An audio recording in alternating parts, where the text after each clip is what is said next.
Hi everybody, and welcome to marketing class week 2. I hope everybody had a good first week diving into the text, doing the discussion question. I thought it was a really good case study to get your teeth wet on. Really kind of gets to the heart of the whole marketing issue. And once again, we go back and talk about marketing is basically everything that goes into getting somebody to utilize your service or buy your goods. It's not just the funny ad on TV. It's every department working together to make things work for the company in general.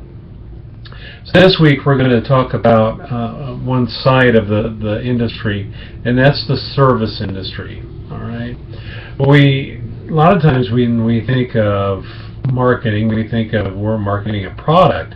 We tend to start thinking of something tangible or something we can hold in our hand. But so much of what we do in the hospitality business is the intangible.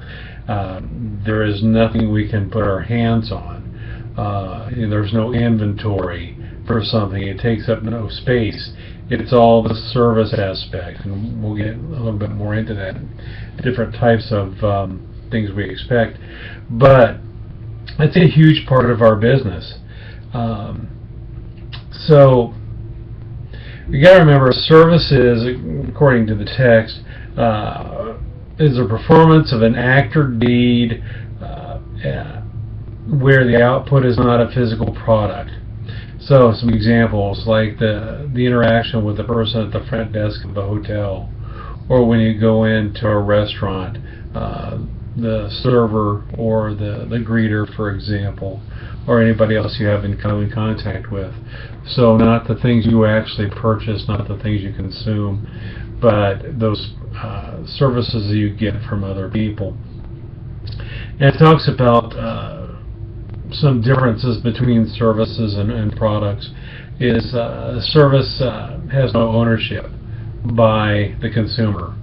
You can't really own that interaction between yourself and the front desk clerk. There is no product. Service products, as I said before, are intangible. There's nothing you can put your hands on. People are part of the service product. If you're going to wait in line at the hotel, are you part of the system? Yes. Or you're waiting to sit down and have dinner, that type of thing. There's no inventories. There's a real importance on time. I was down in New Orleans several years ago, Christmas Eve, right before the Super Bowl weekend, and they had a bunch of big national football games that weekend. And I remember standing in line. All these people were late. It was actually Monday Night Football, and all these people were late to get to the Superdome for Monday Night Football, standing in the hotel waiting line to check into the rooms. There were 2 national basketball championship games plus Monday Night Football, and the hotel had not planned properly to have that many customers trying to check in for all these big football games plus the holiday. Crazy time and a very poor service level that went on. Another thing that's different between a service and a product is services are harder to evaluate. All you have to do is go on Yelp or one of the other websites where people can put in their own personal experiences, and you'll see 50 people might love a place, 50 people may hate a place. Service is really your own personal perception of something. It's much harder than a product. The service industry has outgrown, as far as from a marketing standpoint, greatly outgrown the product side. And that's been going on for a number of years, and there's a whole lot of reasons why that is in your book. But some of the things we talk about are the technological growth, franchising of services and products. I think one of the biggest ones is companies have to make more money. They're under pressure to make more money, and you can only produce so many things, so you branch out into a service industry. It's a lot easier to offer a service without putting a lot of capital up than it is to start a new company that manufactures a product where you've got to have equipment and raw materials and stuff. So let's talk about service quality briefly. Service quality, you can look at it from a couple different ways. You can look at, we sell everything very inexpensively, and our goal is to be the least inexpensive company out there when we provide these things to you. And that could be basically a company's philosophy on service. Our service is providing a low-cost service, cheaper than anybody else. Another way to look at that, or another angle to come at, is we really don't care about the price. It's probably going to be higher, but we're going to offer the best quality of any product out there. So one company's going at it from our service is actually our affordability, to another company going at it, now our service is a higher quality. Which one is right? They both could be. There's no for sure one over the other. I think a lot of it has to do with the type of product. Could a company be very inexpensive for one thing and then higher quality for another? I don't know.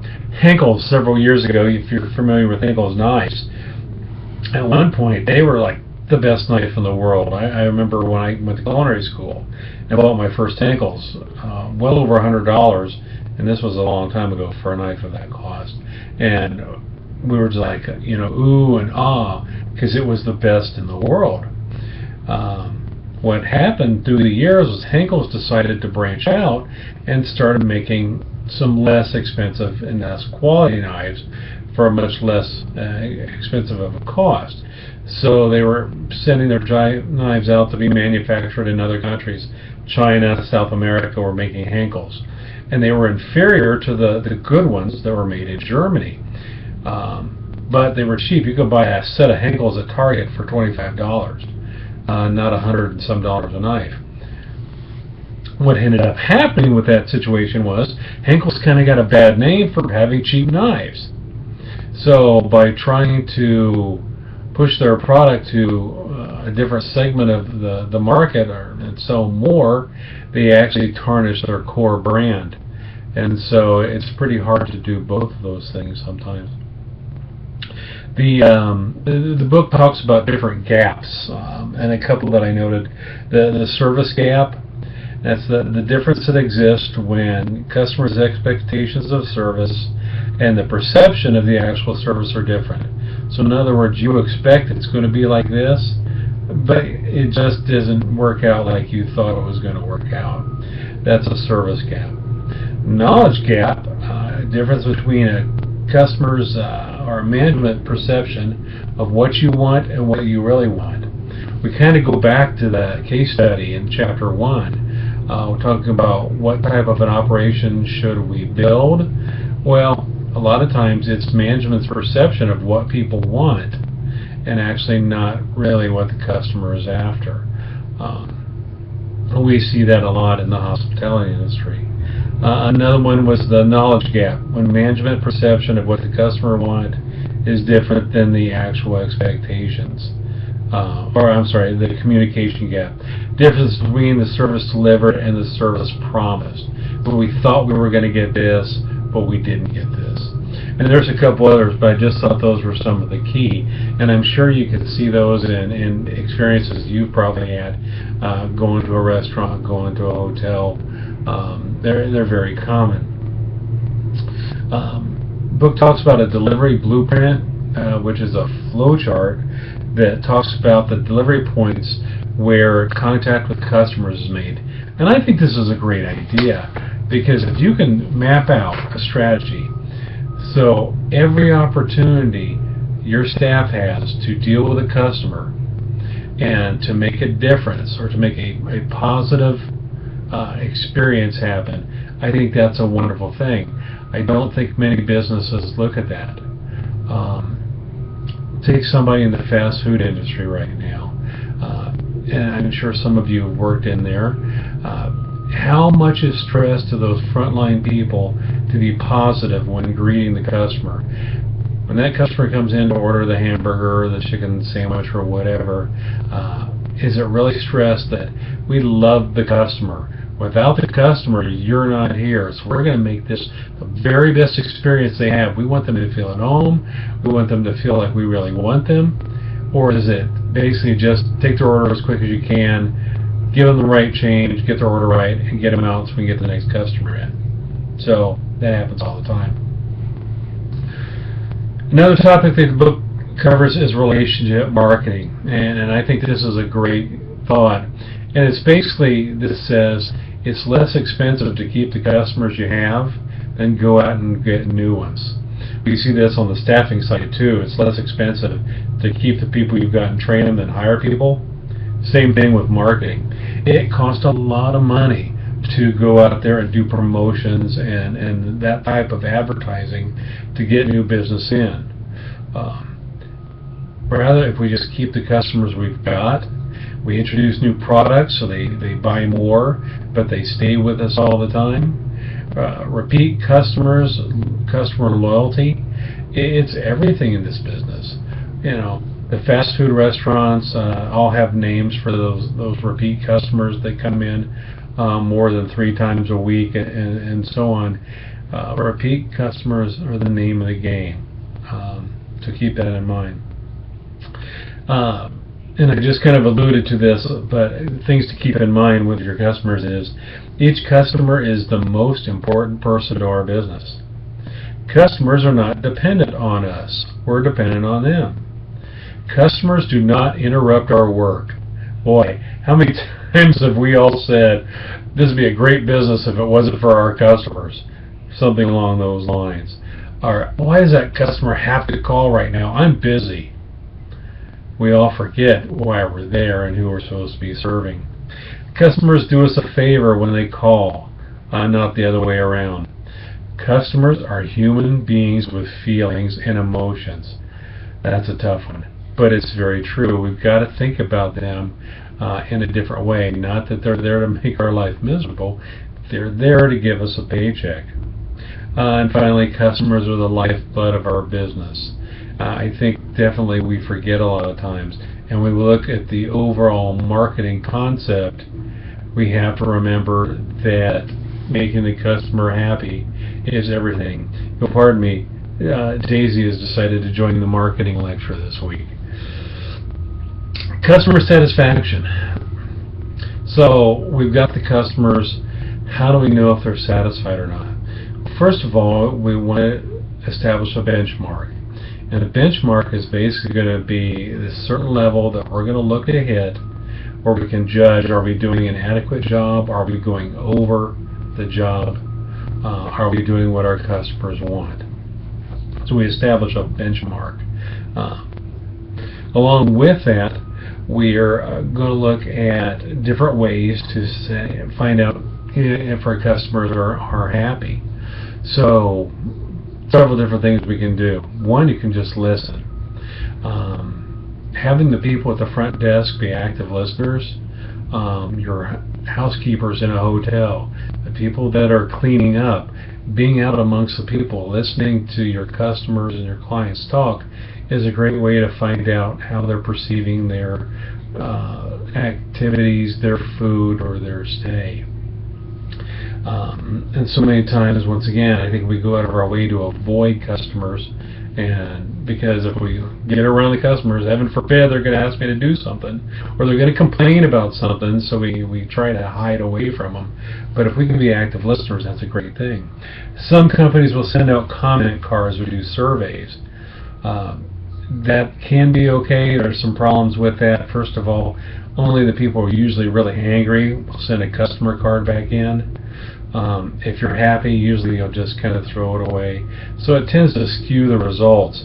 And not many people take the time to turn those cards back in anyway. So that's not necessarily a good one. Repeat business is a great way to judge if people are happy.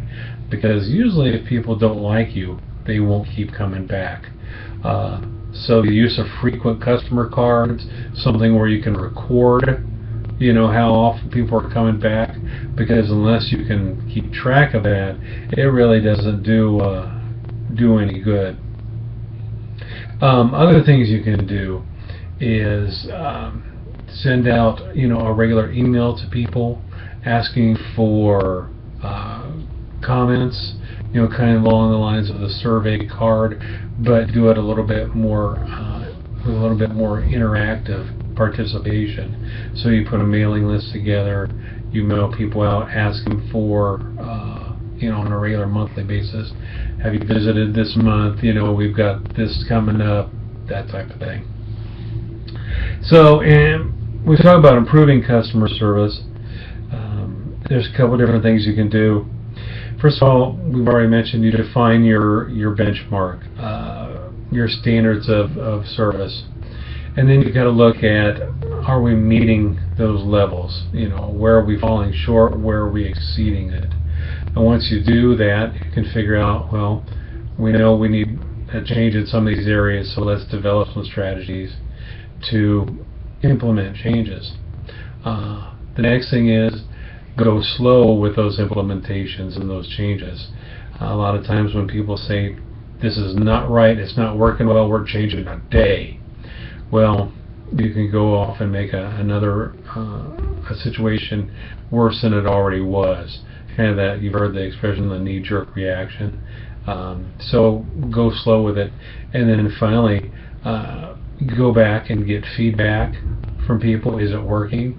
And if it is, reward those people who have helped make these changes. Give them recognition, because everybody likes to feel that they were part of a positive change. Service failures. We look at that for just a minute, and the book lists several different ones. The failures fall into three different categories. And first is response to service delivery failures. Responses to delivery failures. So I waited at the movie theater way too long to get in. The server never brought me the sour cream for my baked potato. The front desk person ignored me and was on the phone while I was waiting in line. That type of thing. Failure to perform adequately. The next, responses to customers' needs and requests. Kind of along the lines, the first one, basically getting ignored by those people that are supposed to be serving you.